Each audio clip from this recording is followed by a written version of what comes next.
మొదటి వచనం నుంచి 10వ వచనం వరకు ఉన్నటువంటి భాగాన్ని చదువుగా విందాం. మరియు సహోదరులారా, నేను మీకు ప్రకటించిన సువార్తను మీకు తెలియపరుచున్నాను. మీరు దాన్ని అంగీకరించితిరి, దాని అందే నిలిచి ఉన్నారు. మీ విశ్వాసం వ్యర్థమైతేనే కానీ నేను ఏ ఉపదేశ రూపంగా సువార్త మీకు ప్రకటించుతున్నో ఆ ఉపదేశంలో మీరు గట్టిగా పట్టుకునే ఎడల ఆ సువార్త వలన మీరు రక్షణ పొందువారై ఉండురు.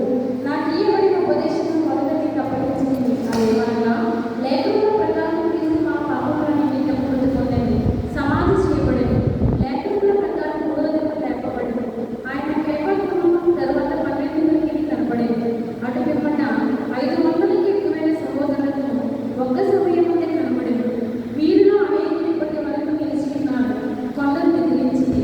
తరువాత ఆయన యాకోబుతో అటు తరువాత అపోస్తలులకు అందరికీ కనబడేది. అందరికీ కడపట అకాల మంది పుట్టినట్టున్న నాకును కనబడేది. ఏలైనగా నేను అపోస్తలులందరిలో తక్కువవాడను, దేవుని సంఘము హింసించినందున అపోస్తలు అనబడ్డకు యోగ్యుడను కాను. అయినను నేనేమై ఉన్నానో అది దేవుని కృప వలన అయి ఉన్నాను.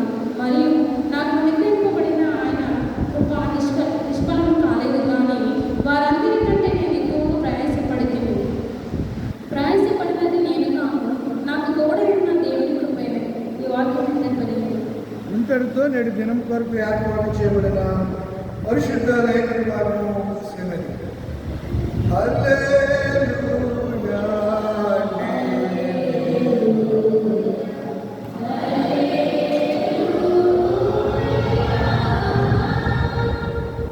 నేడు దినం కొరకు ఏర్పాటు చేయబడినటువంటి పరిశుద్ధ సువార్త వాక్య భాగము పరిశుద్ధులైన లూకా గారు రాసినటువంటి లూకా రాసిన సువార్త భాగము 18వ అధ్యాయము 9వ వచనం నుంచి 14వ వచనం వరకు. దయచేసి సంగమందై లేచి నిలబడదాం.